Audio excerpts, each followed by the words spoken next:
Hello friends, welcome back to the channel knowledge भाई जी। कैसे हैं आप सभी लोग? मैं हूं आपका दोस्त अमित कुमार। आज हम इस वीडियो के अंदर हिंदू मैरिज एक्ट 1955 के अंदर सेक्शन नंबर 13 को डिटेल में समझेंगे। आप सभी को पता है, जो भी लॉ के स्टूडेंट हैं, कि सेक्शन नंबर 13 जो डिवोर्स के बारे में बात करता है, तलाक के बारे में बात करता है।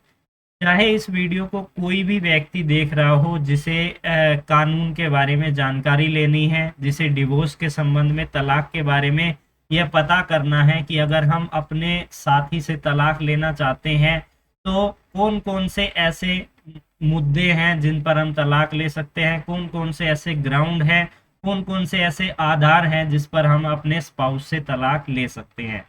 आपको स्क्रीन पर बेयर एक्ट भी दिख रहा होगा। इस बेयर एक्ट के अनुसार हमें ग्राउंड निर्धारित किए गए हैं और इन सभी ग्राउंड पर हम डिवोर्स ले सकते हैं।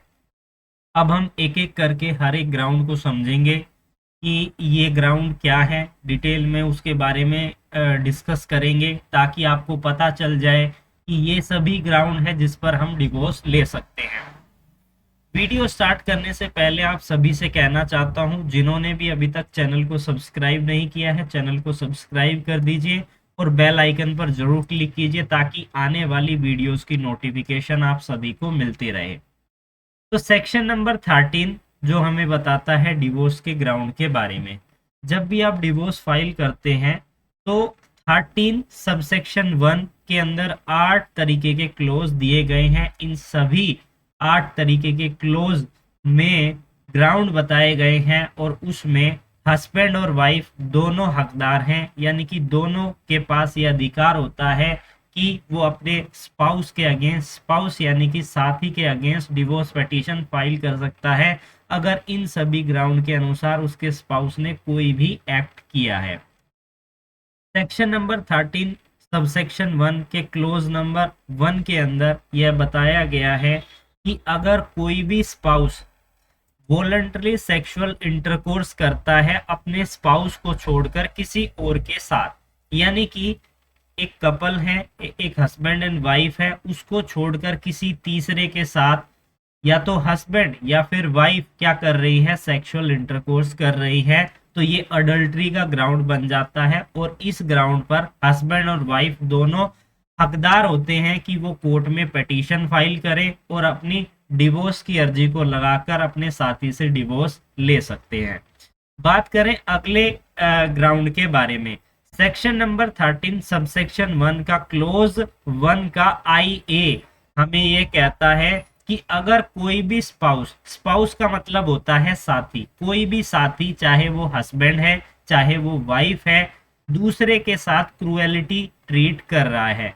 क्रुएलिटी का क्या मतलब होता है? क्रुएलिटी यानी कि किसी अपने साथी के साथ इस तरीके से उनको पेन पहुंचाना, मेंटली फिजिकली पेन पहुंचाना, जिससे उसके साथ मारपीट करना, जिससे कि उसका जो स्पाउस है वो उसके साथ नहीं रह पा रहा है। तो ऐसे में कोई भी, चाहे वो हस्बैंड है चाहे वो वाइफ है, क्रुएलिटी ट्रीट करता है। क्रुएलिटी एक बहुत ही अच्छा ग्राउंड है जिस पर कि most of the most petition court के अंदर फाइल की जाती है, मारपीट की जाती है। इस चीज को आपको ध्यान रखना है। केवल फिजिकली क्रुएलिटी के साथ साथ मेंटल क्रुएलिटी भी अब लॉ के अंदर अप्लीकेबल है, यानी कि आपको मेंटली यातना दी जा रही है, इस पर भी आप डिवोर्स पिटीशन फाइल कर सकते हैं। सेक्शन नंबर 13 सबसेक्शन 1 के क्लोज नंबर आई बी के अंदर हमारा डिजर्शन का ग्राउंड दिया गया है। डिजर्शन का क्या मतलब होता है? यानी कि अपने साथी से अलग रहना, सेपरेट रहना, और ये सेपरेशन जो इसके अंदर समय सीमा निर्धारित की गई है कि कोई साथी जो है वो 2 साल से ज्यादा अपने हस्बैंड है चाहे वो वाइफ है, अपने स्पाउस के साथ, अपने साथी के साथ 2 साल से अलग रह रहे हैं, तभी वो डिजर्शन के ग्राउंड के आधार पर डिवोर्स यानी कि तलाक ले सकते हैं, जब वो 2 साल से एक दूसरे के साथ नहीं रह रहे हैं। और ये जो डिजर्शन होता है ये एक्चुअली और कंस्ट्रक्टिव होता है।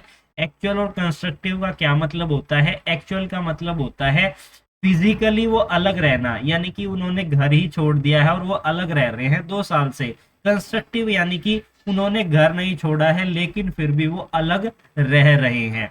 इसी मतलब एक ही छत के अंदर एक ही छत के नीचे रह रहे हैं, जो उनकी कॉन्जुगल राइट्स हैं, जो ड्यूटीज हैं, उनको वो फॉलो नहीं कर रहे हैं। क्योंकि जब भी हिंदू लॉ के अंदर मैरिज होती है तो आपस में दोनों की कुछ ड्यूटीज निर्धारित की जाती है, ताकि वो एक परिवार को अच्छे से चलाए। अगर वो एक ही घर में रह रहे हैं, फिर भी ना उनका कोई फिजिकल रिलेशनशिप हो रहा है, ना एक दूसरे से बात कर रहे हैं, अलग अलग फ्लोर पर रह रहे हैं, तो ऐसे में ये डिजर्शन का ग्राउंड बन जाता है। बात करते हैं अगले ग्राउंड के बारे में। सेक्शन नंबर 13 सबसेक्शन 1 के क्लोज नंबर 2 में अगला ग्राउंड बताया गया है, जो बताता है कन्वर्जन के बारे में। यानी कि किसी ने दूसरे धर्म में परिवर्तन कर लिया है, आपके स्पाउस आपका जो स्पाउस है उसने धर्म को परिवर्तित कर लिया है, हिंदू से मुस्लिम बन गया है, तो ऐसे में जिसने परिवर्तन नहीं किया है उसके पास यह अधिकार होता है कि वो तलाक की अर्जी कोर्ट के अंदर लगाकर डिवोर्स ले सकता है। बात करते हैं अगले ग्राउंड के बारे में, जो बात करता है अनसाउंडनेस ऑफ माइंड के बारे में। यानी कि मेंटली वो स्टेबल नहीं है, मेंटली डिसऑर्डर आ रहा है, उसे कंटिन्यू डिसऑर्डर आ रहा है, जो कि इनक्योरेबल है। यहाँ पर इनक्योरेबल वर्ड का इस्तेमाल किया गया है।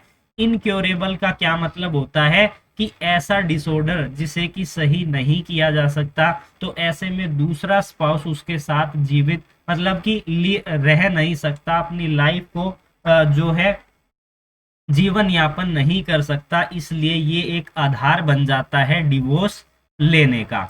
तो इस आधार पर जो है डिवोर्स लिया जा सकता है। अब हम बात करते हैं अगले ग्राउंड के बारे में।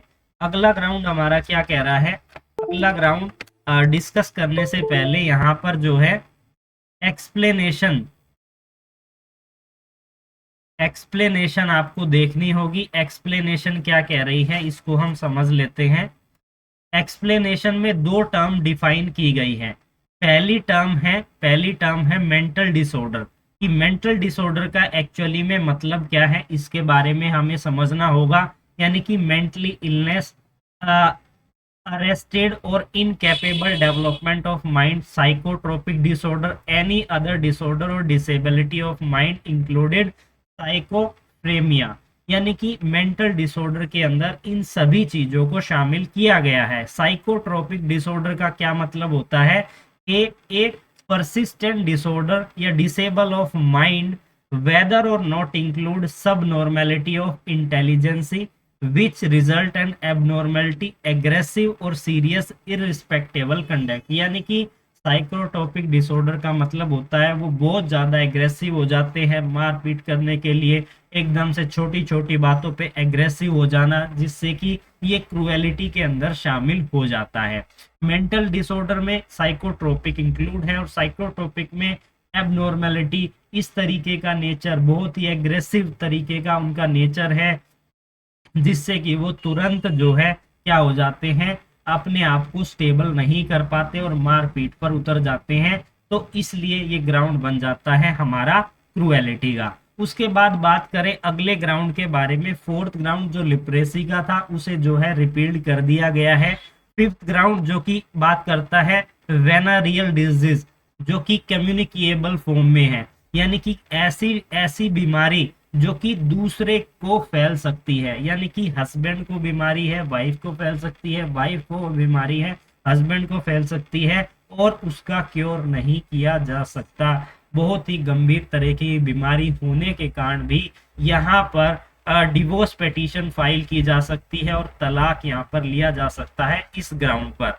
उसके बाद अगला हमारा ग्राउंड आता है renounce the world by entering any religious order. यानी कि मैंने आप एक ऐसी शपथ ले ली है कि मैं आज से पंडित बन जाऊंगा और पहाड़ों पर जाऊंगा, जप करूंगा, और मुझे घर परिवार से कोई मतलब नहीं है। अगर कोई ऐसा करता है तो ये भी एक ग्राउंड बन जाता है डिवोर्स का, और इस आधार पर जो है तलाक लिया जा सकता है। उसके बाद बात करें अगले ग्राउंड के बारे में। अगला ग्राउंड क्या कह रहा है? अगला ग्राउंड हमें बता रहा है कि कोई भी व्यक्ति जो कि नॉर्मली हम सुन सकते हैं, कोई स्पाउस है उसको छोड़कर चला गया है, यानी कि हस्बैंड है वाइफ को छोड़कर चला गया है, और 7 साल हो गए हैं वो वापस आया ही नहीं है।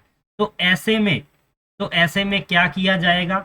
7 साल हो गए हैं, हस्बैंड आया ही नहीं है, या 7 साल से वाइफ गई हुई है, आई नहीं है। नॉर्मली अगर कोई भी ऐसा व्यक्ति जो जिसका पता चलता कि एक्चुअली में वो जीवित है, 7 साल हो चुके हैं, कहीं से कोई इंफॉर्मेशन नहीं आ रही है, तो ये एज्यूम किया जाएगा कि वो जो है एक्सपायर कर गया है या उसकी डेथ हो गई है। अगर इतना लंबा समय हो चुका है और स्पाउस का कोई अता पता नहीं है, तो ये एक ग्राउंड बन जाता है डिवोर्स का, और इस आधार पर जो है डिवोर्स पिटीशन फाइल की जा सकती है। तो आज हमने इस वीडियो के अंदर क्या समझा, डिवोर्स के ग्राउंड समझे। वीडियो काफी ज्यादा लंबी ना हो इसलिए इसको पार्ट में समझेंगे, ताकि आपको सारी चीजें अच्छे से समझ में आ जाए।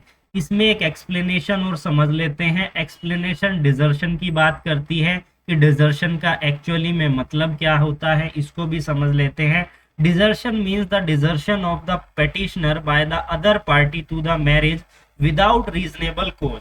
अब यहाँ पर ये इंपॉर्टेंट वर्ड है, विदाउट रीजनेबल कोज, यानी कि बिना किसी कारण के छोड़ के चले जाना।